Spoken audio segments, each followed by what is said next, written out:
Giving God the credit for the good things we do is something we often forget about. But Paul never did. He was always willing to give God the credit for the good things he did, no matter what other people thought. He even gave God the credit when it meant he might not be as popular afterwards, like in today's Bible story.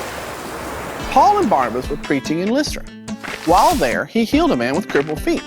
When the people saw this, they were amazed. They quickly proclaimed that Barnabas was Zeus and Paul was Hermes, two false gods that the Lystrans liked. The people wanted to celebrate what Paul and Barnabas had done, so they decided to go to the temple of Zeus and to sacrifice in Paul and Barnabas' name.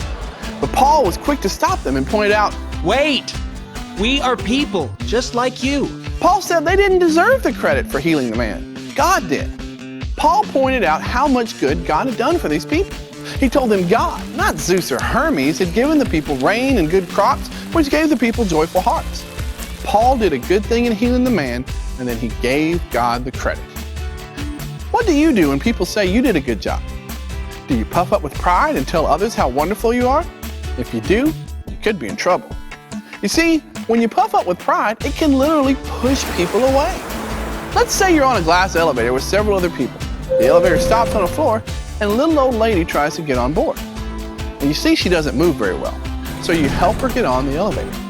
The other people in the elevator see the good thing you did, and they praise you for it. Even the old lady says, "Oh, thank you, young man. I don't think I would have made it without you." well, you like the sound of the praise, and you like the sound of the people saying you did a good job.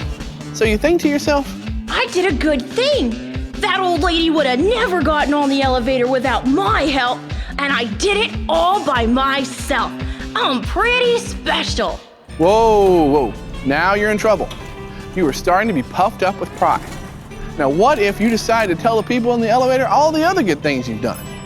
And then you go on about your day telling your parents all the good things you've done and your friends all the good things you've done. And you puff up with pride even more and more. So you start believing that you're better than other people. Well, pretty soon you find yourself alone because no one wants to be around you. You are too puffed up with pride.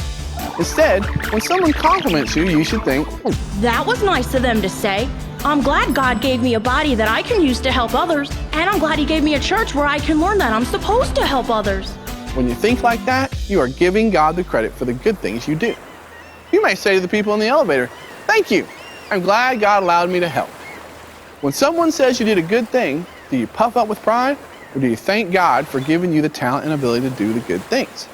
I hope you thank God, because the Bible says whatever is good and perfect comes down to us from God our Father. That means that God gave you the ability to do good things. So the next time someone says you did a good job, remember to give God the credit for helping you do it.